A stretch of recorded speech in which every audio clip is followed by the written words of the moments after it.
Vamos a cambiar de tema, ¿les parece? Vamos a hablar del tiempo, algo que nos interesa a todos. Lo primero que haces cuando te levantás, por lo menos yo, es chequear en el celular cómo está el tiempo, cuál es la temperatura y demás. Hablamos mucho del fenómeno del Niño. Hoy temprano también lo escuchábamos a Juan José Bailo hablando de la peor sequía de toda la historia. Vamos a hablar ahora con Daniel Hernández, que nos va a contar de qué se trata este niño. Daniel, Mónica Farabelo y Rodrigo Peruso te saludan. ¿Cómo andás? Moni, Rodrigo, buenos días, pero para hablar del tiempo hablamos con un relojero. Vamos a hablar del clima. Del clima, de los ¡Ay, cómo fenómenos. está! Y del niño también. De este fenómeno del niño. ¿Cómo andan ustedes? Bien, ¿y vos? Bueno, bien. ¿De qué se trata el fenómeno del niño, Daniel? Empezamos por el niño.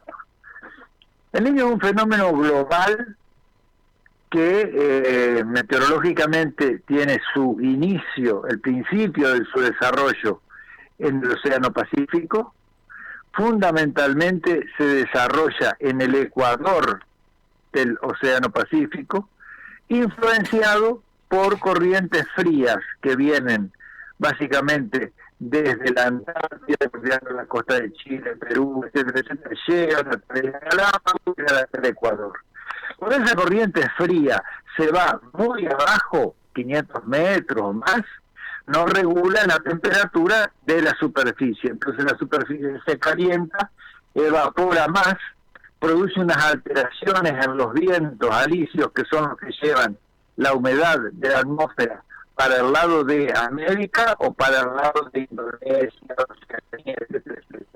Cuando lo llevan para el lado de Oceanía, porque la corriente está bien en superficie y digamos está relativamente frío, allá se producen los monzones. Toda la lluvia va a parar para aquel lado y de este lado se producen las secas, que llamamos la niña. Cuando esas corrientes se van muy al fondo y se calientan la superficie, aumenta la evaporación, los vientos alisios traen toda la humedad del Océano Pacífico Ecuatorial por encima del continente americano, después vuelca hacia el sur, se combina con algunas cuestiones del Océano Atlántico y se incrementa muchísimo. Se escucha muy mal, Daniel. Vamos a intentar comunicarnos de nuevo, así podemos entender bien de qué se trata, pero bueno, lo que puede llegar a captar es que se nos viene también una etapa de mucho más lluvia, digo, después de pasar una de las peores sequías de la historia, como decía Bailo hoy temprano, y es cierto, la verdad que hemos pasado durante muchos meses con muy poca lluvia, con muy poca agua. Ahora va a haber un cambio en este sentido, vamos a tener lluvias un poco más sostenidas. Vamos a ver ahora si volvemos a retomar la comunicación con Daniel para que nos cuente un poco sobre este tema.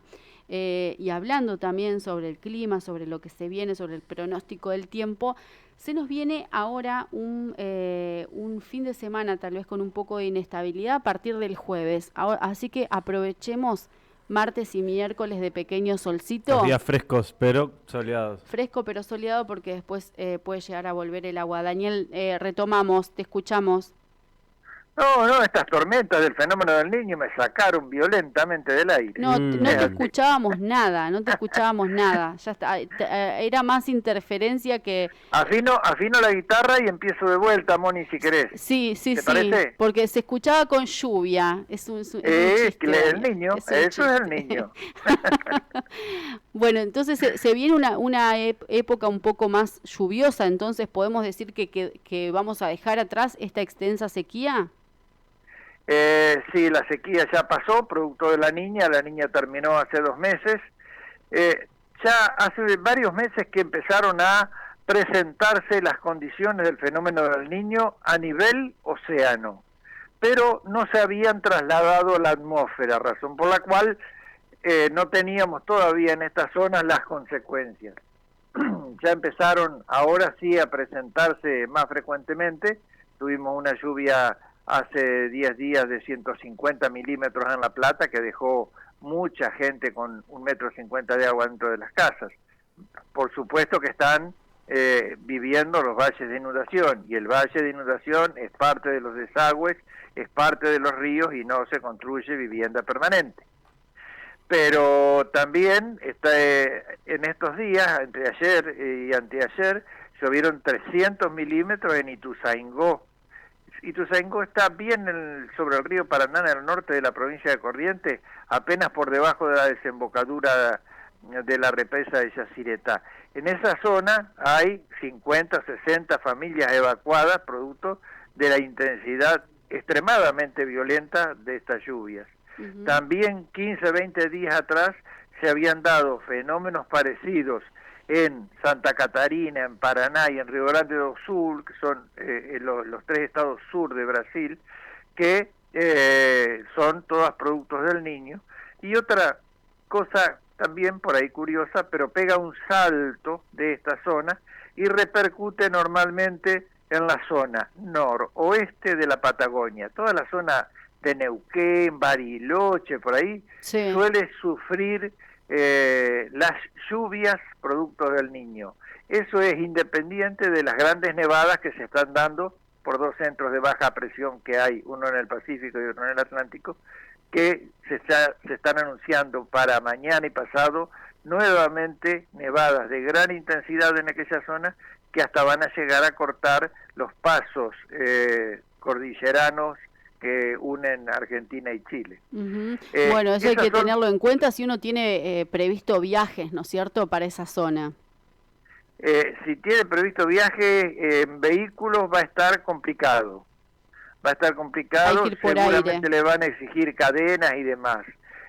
Si tiene por otro medio, seguramente va a poder aprovechar de la nieve si va de vacaciones, porque las nieves van a ser abundantes, en especial el turismo realmente lo está aprovechando al máximo, ¿no?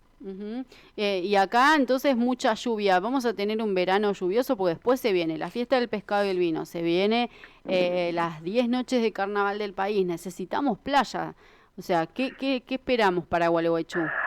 Esperamos, ya se empezaron a producir, Moni y Rodrigo, estas lluvias que te decía, en la cuenca del Iguazú, que en cualquier momento las cataratas van a entrar a desaparecer por exceso de agua, porque toda la capacidad de regulación que tienen las represas brasileras en el Iguazú está limitadísima porque las represas están llenas.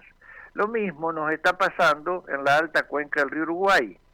Estas lluvias que cayeron ahora en Corrientes y Misiones, buena parte vienen hacia el río Uruguay y vienen hacia una zona que no está en territorio brasileño, sino en territorio comparativo argentino-brasileño.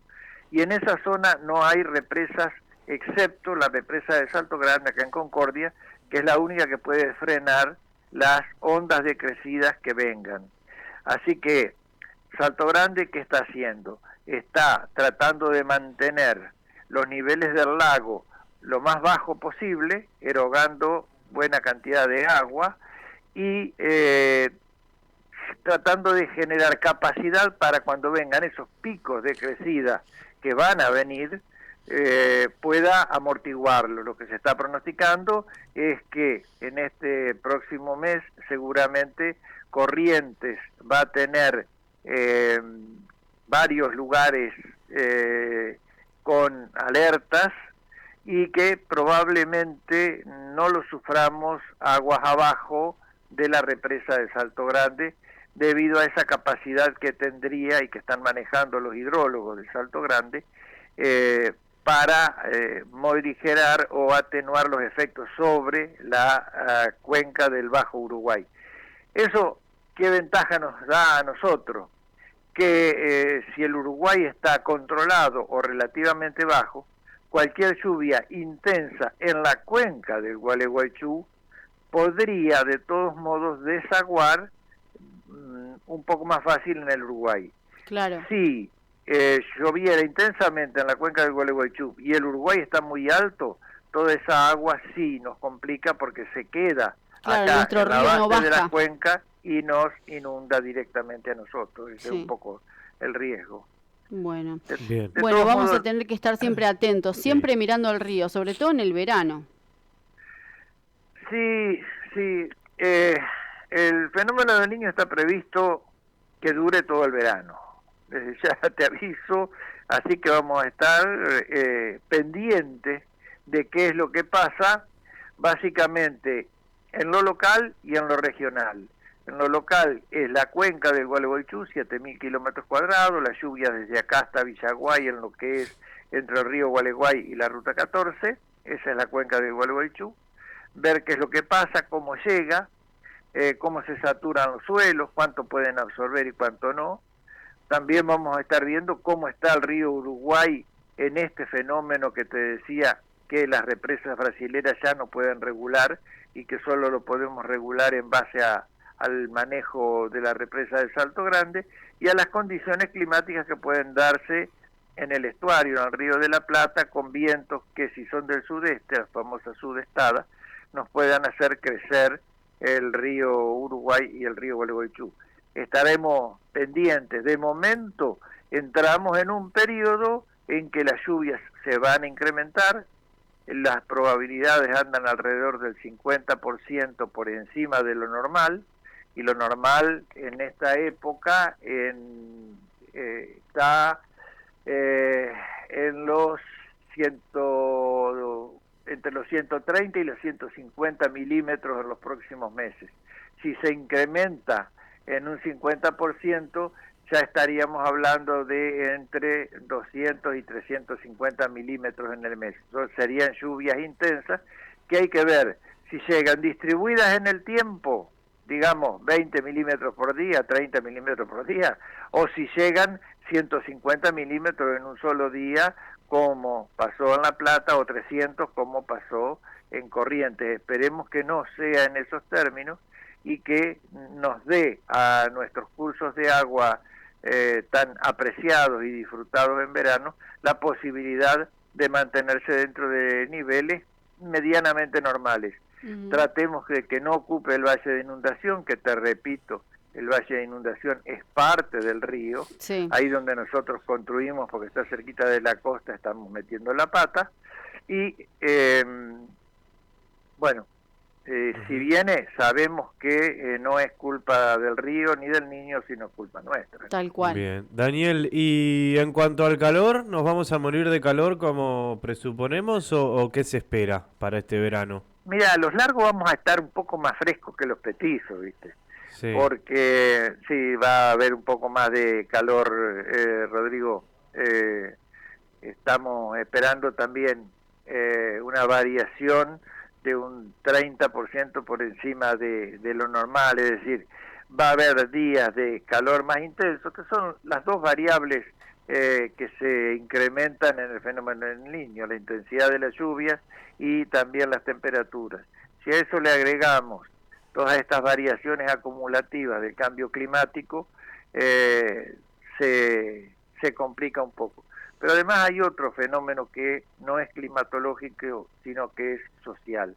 Estamos muy acostumbrados a no soportar el calor y recurrimos muchísimo al uso del aire acondicionado. Entonces Sí. estamos dentro del auto, dentro de las casas a 22, 23 grados y salimos al exterior a una temperatura de 35, 36 grados, que son históricamente normales para el verano, y nos morimos de calor, nos derretimos, pero es una cuestión más de percepción, con todos los riesgos que traen, ¿no? Esos cambios bruscos de temperatura son críticos, y pensamos o percibimos o tenemos la sensación térmica de que el calor es muchísimo mayor, pero de todos modos las temperaturas absolutas van a estar bastante por encima de lo normal, contestando tu pregunta. No vamos a morir de calor. Sí, sí, sí, sí.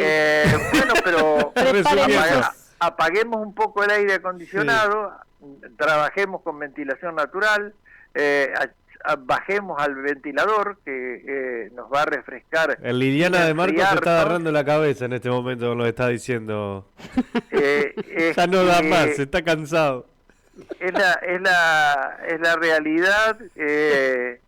lo que nos mata son esos saltos térmicos. Los cambios bruscos.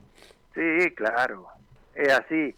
En especial ustedes tengan especial cuidado con las gargantas que viven de eso, Sí. Porque se da muy habitualmente que nos morimos de calor porque estamos en lo fresco, que no es natural, del aire acondicionado del auto o de la casa, y salimos a temperaturas ambientes que van a estar además por encima de lo normal. Por favor, nos vamos a morir. Nos vamos a morir todos con esto. Dios. No, desconectemos el aire acondicionado un poco. Y plantemos usémoslo arbolitos. cuando necesario. Bueno, si ya tenemos más de 3 días seguidos donde las temperaturas a la noche no descienden por debajo de los 23 grados, ojo, porque sobre todo niños y viejeríos, como en este caso mío, a hidratarse muy bien y a refrigerarse, porque el golpe de calor, que casi no lo percibimos en principio, y lo percibimos ya cuando está afectándonos directamente, es crítico. Cuando 3 días seguidos las temperaturas de la noche, las mínimas, no bajan de 23 grados, sí, ahí hay que refrigerarse porque estamos próximos a un golpe de calor. De lo contrario, el organismo va a estar con calor, pero dentro de valores manejables, digamos, ¿no? Sí, sí. Daniel, te agradecemos mucho el tiempo. Te mando un abrazo grande. Un abrazo para los dos, ambos hijos de mi compañerito bombero, así que tengo una preocupación especial todavía. por ustedes dos. Aguanten los bomberos voluntarios, que seguro este verano con el calorcito que este se verano viene... te la regalo, señor bombero. Bueno, pregunten a vuestros respectivos padres qué es lo que es ser bombero en verano, y después háganle saber a toda la comunidad que una autobomba se recarga en 10 minutos y con unos pesos toda la energía para cargarle el tanque de nafta. Un bombero que se agota en un incendio de campo, muchas veces producido por imprudencia, necesita 24 horas de recuperación, y a su vez tiene que seguir trabajando y demás, ¿no? Seguro. Para poder atender el siguiente. Entonces también es mucho responsabilidad personal, cuidar, evitar el calentamiento y todo ese tipo de cuestiones, más la destrucción que estamos viendo. Grecia, por ejemplo, en este momento perdió más del 6% del total de su territorio producto de los incendios. Tremendo. Es decir, estamos recalentando el planeta y incendiándolo, y nosotros vivimos de la cobertura de esos suelos, vivimos de la ganadería, vivimos de la agricultura, necesitamos como un elemento morigerador de la temperatura la capa verde. Entonces no hagamos macanas, pongámosle el hombro. No es mentira lo del cambio climático, puede negarlo el que quiera, y no estoy entrando en otros terrenos más que en el meteorológico y en el climatológico. Sí. El cambio climático es absolutamente real, y tenemos que prepararnos para eso. Daniel, te mando un abrazo grande, gracias. Hasta cualquier momento, que sigan bien. Ahí pasaba Daniel Hernández. La verdad que siempre un placer hablar con él. Sabe un montón, así que siempre es como motivo de consulta, sobre todo cuando o hay mucha sequía, o cuando se vienen tormentas muy agresivas, muy violentas, y ahora también con este fenómeno del Niño, para saber qué verano se nos viene. Bueno, a tener esto en cuenta. Y después el tema del calor. Digo, es impresionante las temperaturas como están subiendo. Los ventiladores. Sí, aunque hay gente que todavía niega el cambio climático.